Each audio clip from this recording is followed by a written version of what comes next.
I've been to the mountaintop by Martin Luther King, Jr. Thank you very kindly, my friends. As I listened to Rev. Abernathy and his eloquent and generous introduction, and then thought about myself, I wondered who he was talking about. It's always good to have your closest friend and associate to say something good about you.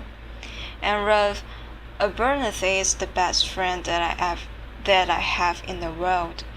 I'm delighted to see each of you here tonight, in spite of a storm warning. You reveal that you are determined to go on anyhow. Something is happening in Memphis. Something is happening in our world.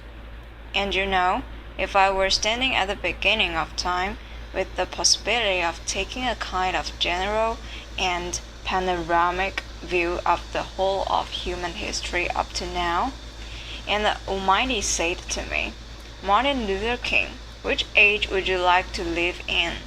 I would take my mental flight by Egypt, and I would watch God's children in their magnificent trek from the dark dungeons of Egypt through, or rather cross the Red Sea, through the wilderness on toward the promised land.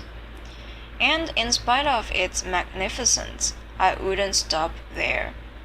I would move on by Greece and take my mind to Mount Olympus, and I would see Plato, Aristotle, Socrates, Euripides, and Aristophanes assembled around the Parthenon, and I would watch them around the Parthenon as they discussed the great and internal issues of reality.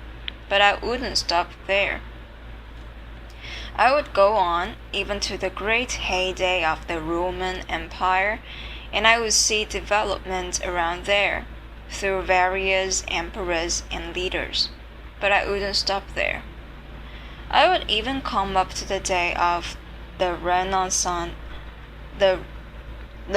Renaissance, and get a quick picture of all that the Renaissance did for the cultural and aesthetic life of man.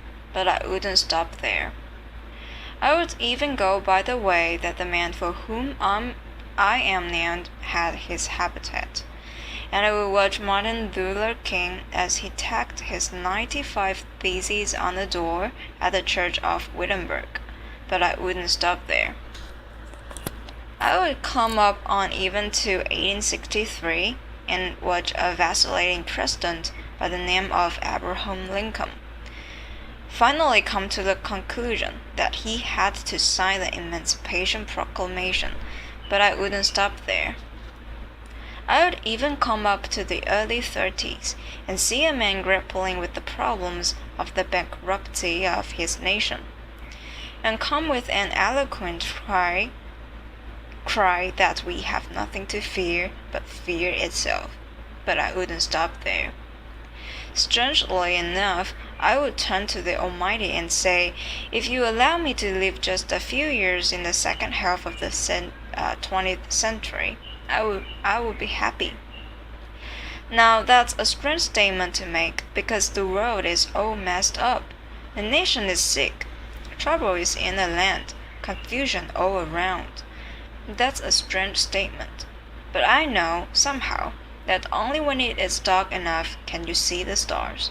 And I see God working in this period of the 20th century in a way that man, in some strange way, are responding. Something is happening in our world.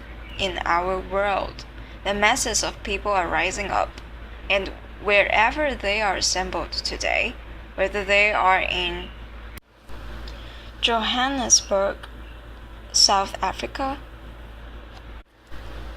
Nairobi, Kenya, Accra,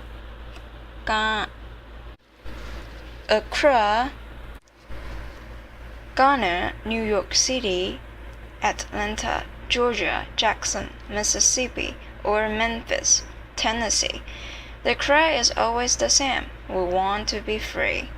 And another reason that I'm happy to live in this period is that we have been forced to a point where we are going to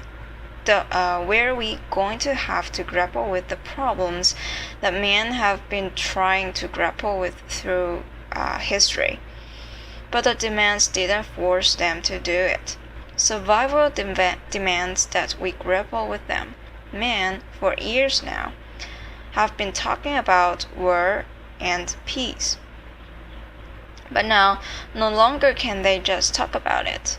It is no longer a choice between violence and nonviolence in this world. It's nonviolence or non-existence. This is where we are today. And also, in the human rights revolution, if something isn't done and done in a hurry to bring the colored peoples of the world out of their long years of poverty, their long years of hurt and neglect, the whole world is doomed. Now, I'm just happy that God has allowed me to live in this period to see what is unfolding. And I'm happy that He's allowed me to be in Memphis. I can remember when Negroes were just going around, as Ruff had said, so often, scratching where they didn't itch and laughing when they were not tickled. But that day is all over. We mean business now, and we are determined to gain our rightful place in God's world. And that's all this whole thing is about. We aren't engaged in any negative protest and in any negative argument with anybody. We are saying that we are determined to be men. We are determined to be people. We are saying that we are God's children, and that we are God's children. We don't have to live like we are forced to live. Now, what does all of this mean in this great period of history? It means that we've got to stay together. We've got to stay together and maintain unity. You know, whenever Pharaoh wanted to prolong the period of slavery in Egypt, he had a favorite formula for doing it. What was that? He kept the slaves fighting among themselves. But whenever the slaves get together, something happens in Pharaoh's court, and he cannot hold the slaves in slavery. When the slaves get together, that's the beginning of getting out of slavery. Now let us maintain unity. Secondly, let us keep the issues where they are. The issue is injustice. The issue is the refusal of Memphis to be fair and honest in its dealings with its public servants, who happen to be sanitation workers. Now we've got to keep attention on that. That's always the problem with the little violence. You know what happened the other day, and the press dealt only with the window breaking.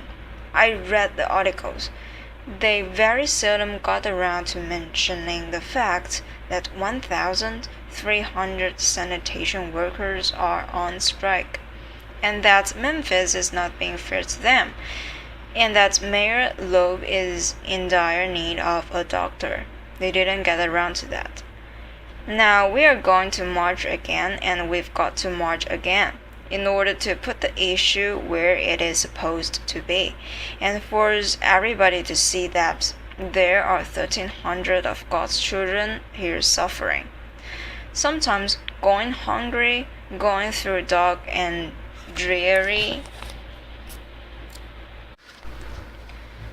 nights, wondering how this thing is going to come out. That's the issue. And we've got to say to the nation, we know how it's coming out. For when people get caught up with that which is right, and they are willing to sacrifice for it, there's no stopping point short of victory.